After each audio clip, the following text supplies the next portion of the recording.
ओम ब्रह्मा मुरारी त्रिपुरांतकारी भानु शशि भूमि सुतो बुधश्च गुरुश्च शुक्र शनि राहु केतव सर्वे ग्रह शांतिकरा भवन्तु सर्वे ग्रह शांतिकरा भवन्तु क्रूरा ग्रह शांतिकरा भवन्तु नवग्रह शांतिकरा भवन्तु। नमस्कार, मैं हूं आचार्य विक्रमादित्य। आज हम बात कर रहे हैं सिंह राशि वालों के लिए शनि मंगल की युति जो 23 अप्रैल को हटने जा रही है वो क्या कुछ करने जा रही है। देखिए, शनि मंगल की युति कभी अच्छी नहीं होती है। शनि मंगल की युति, शनि मंगल का समसप्तक योग, शनि मंगल का आपस में टकराव, ये सारी की सारी पूरे विश्व के लिए, हर जगह के लिए भयावह स्थिति उत्पन्न करते हैं।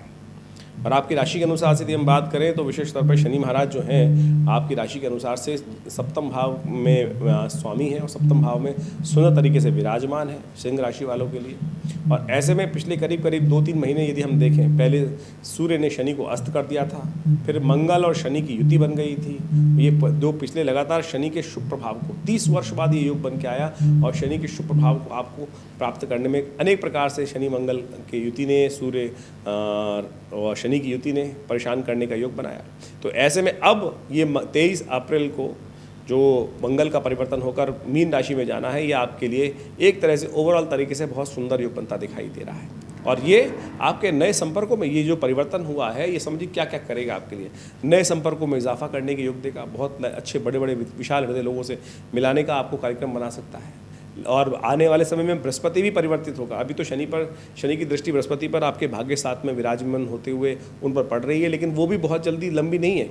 अभी मई के आरंभ काल में बृहस्पति परिवर्तित होंगे, लेकिन शुरू में थोड़े दिन के लिए अस्त रहेंगे, लेकिन उसके बाद तो पूरी तरह से उदय होकर यहाँ पे जब अपना प्रभाव उत्पन्न करेंगे बृहस्पति महाराज जून के पहले भाग से, तो देखिएगा बहुत सुंदर तरीके से सम्मान पद प्राप्ति के लिए और धन प्राप्ति के लिए और सुख में प्राप्ति के लिए बहुत सुंदर योग बनते दिखाई देंगे।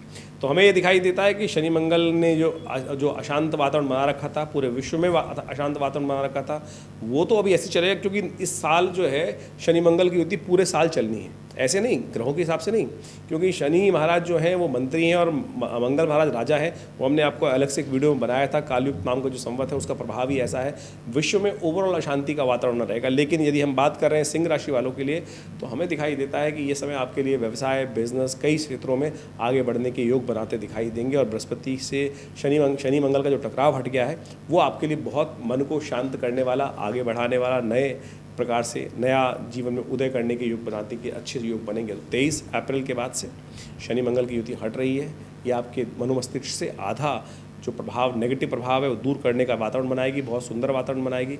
इसका आनंद लेने का आपको प्रयास करना चाहिए। सूर्य भी इस वक्त यदि हम बात करें तो बहुत सुंदर तरीके से बृहस्पति के साथ भाग्य में विराजमान है और वो भी आपके लिए बड़ा सुंदर योग बना रहा है। तो इसका लाभ आप लीजिए, आनंद भाव से आगे बढ़ने का प्रयास कीजिए और विचार कीजिए पूरी जन्मपत्री। आमतौर पर हम पूरी जन्मपत्री को अच्छे से समझना इसलिए चाहते हैं कि उसके द्वारा पूरा ओवरऑल स्थिति समझ में आती रहती है कि किनके लिए कौन सा ग्रह शुभ है भी कि नहीं। कई बार क्या है, बृहस्पति महाराज को हम शुभ ग्रह मानते हैं, लेकिन जन्मपत्री में वो क्या विषय पर कार्य कर रहा है, कहाँ बैठा हुआ है, किस प्रकार के योग का निर्माण कर रहा है आपकी जन्मपत्री में, कहाँ चंद्रमा का, जैसे तो रोज पदार्पण होता है, लेकिन कहीं चंद्रमा आपकी कुंडली में केमुद्रम इत्यादि योग तो नहीं बना रहा है। उनका लिए कैसे परिवर्तन का योग बनाना है, क्या क्या स्थिति ग्रहों की है और कौन कौन से खास उपाय कर उन ग्रहों स्थिति को परिवर्तन करने के लिए आप उपाय कर सकते हैं, वो खास तौर पर जान लेना चाहिए।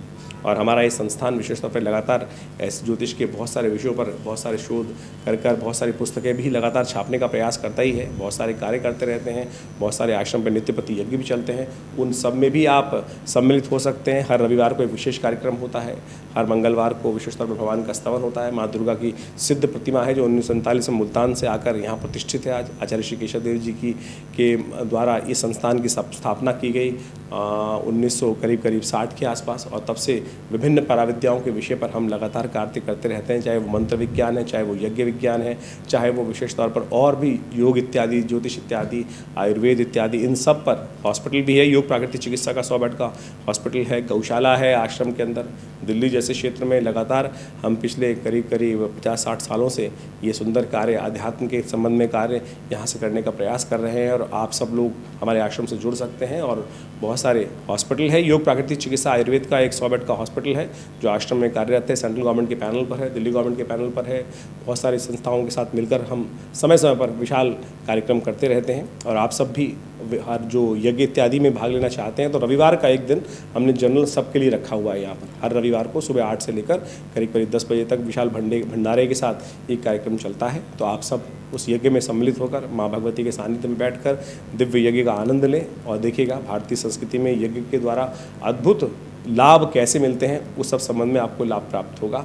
तो जुड़िए विवेकानंद योग आश्रम से। धन्यवाद, नमस्कार।